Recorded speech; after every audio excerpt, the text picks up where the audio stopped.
2024년 10월 22일 화요일입니다. 오늘 말라기서 강해 15번째 꼭지는 말라기서 3장 13절에서 15절까지의 말씀입니다. 먼저 말씀을 함께 봉독하시겠습니다.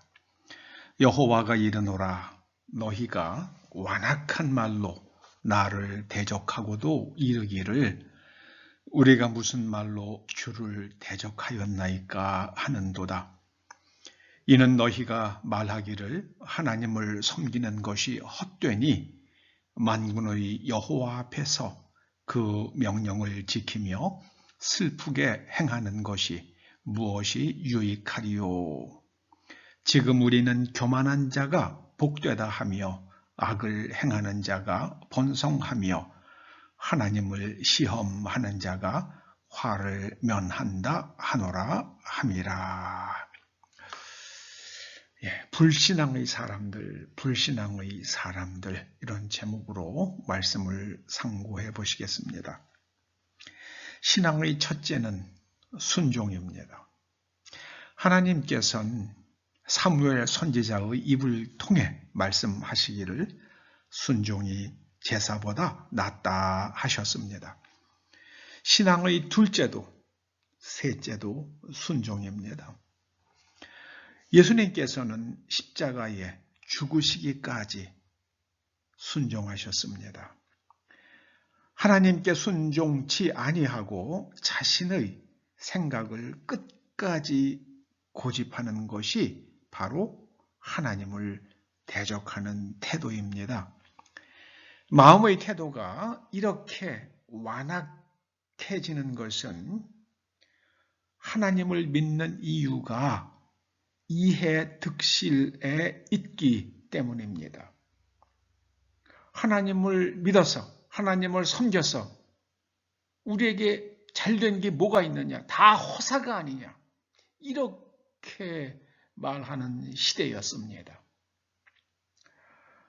하나님의 명령을 지키며 또 우리가 그 명령에 어긋나서 그것을 슬프게 여기는 것이 우리에게 어떤 이익이 되느냐?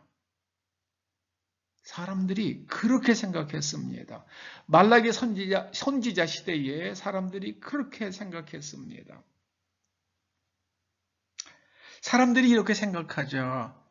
말라기 선지자 이후로 하나님의 영이 사람들에게 임하지 않았습니다. 하나님께서 아예 입을 닫으셨습니다.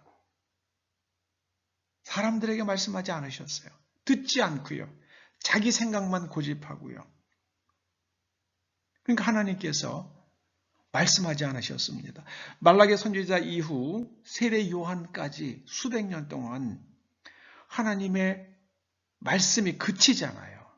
예언이 그쳤습니다. 사람들이 불신앙의 사람들이 되었기 때문입니다. 심지어 심각한 가치 전도가 일어났습니다. 이렇게 말하죠. 우리는 교만한 자가 복되다. 교만이 뭡니까? 하나님의 말씀보다 내 생각이 옳다고 주장하는 게 이게 교만입니다. 그리고 악을 행하는 자가 잘 된다. 하나님을 시험하도 하나님의 말씀을 어겨도 나는 화를 입지 않는다. 그런 시대였습니다. 정말 지독한 불신앙의 시대였습니다. 그러고 났더니요, 이스라엘 사람들의 삶에 어떤 일들이 일어났습니까? 처참하죠. 처참했습니다. 페르시아의 식민지를 거쳐서 헬라 제국의 식민지가 됐고요. 그리고 또 로마의 식민지가 되죠. 여러분들은 누군가 여러분에게 신앙의 이유를 묻는다면 여러분에게 준비되어 있는 답변은 무엇입니까?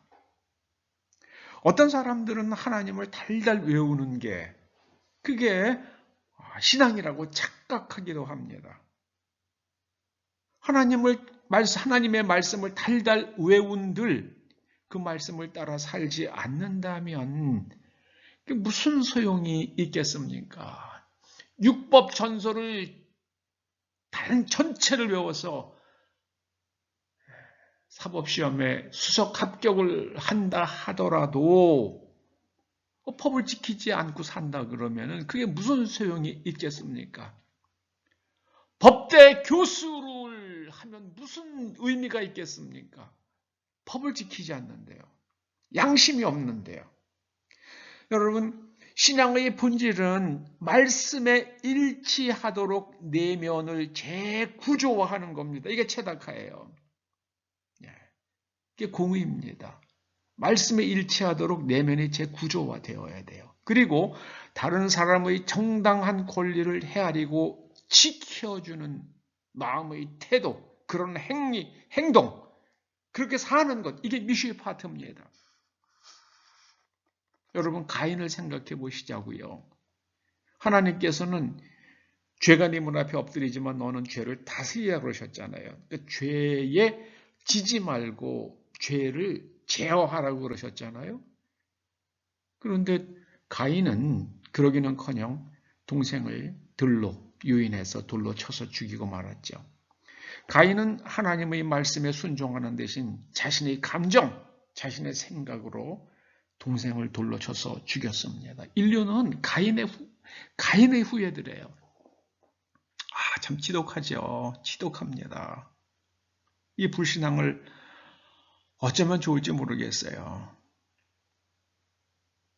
요즘 미국 참 큰일 났습니다. 미국의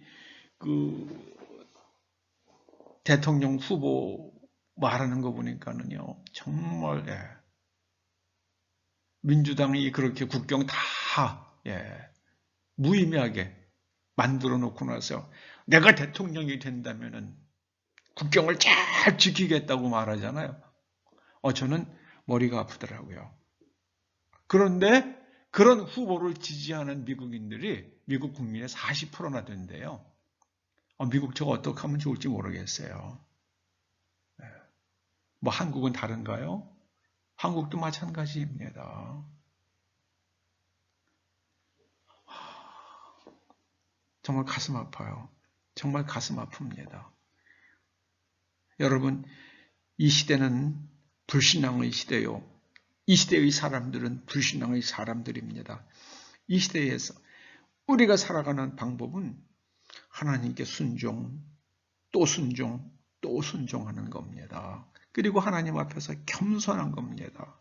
내가 사업이 잘 되고 건강하기 위해서 하나님을 믿는 게 아니라 사람은 마땅히 그렇게 살아야 하기 때문에 하나님을 믿는 것. 그것이 우리 신앙의 전부가 되어야 할 줄로 믿습니다. 사람이 그렇게 살아야지요. 가치에 기반한 하나님의 말씀에 기반한 삶을 사는 것이 마땅하기 때문에 그렇게 살다 정말 하늘의 복이 하늘에서 하늘문이 열리고 하늘의 복이 쏟아져 이 땅이 아름다운 땅이 되고 사람들이 우리를 향해서 당신들이 참 복된 사람들이라고 칭송하는 그런 나라가 되기를 간절히 축원합니다. 기도하시죠. 아버지 하나님, 이 땅 백성들 불쌍히 여겨주시고 오직 진실, 오직 하나님의 말씀, 양심과 책임과 절대 가치로 살아갈 수 있도록 기름 부어 주시옵소서. 예수님의 이름으로 기도드립니다. 아멘.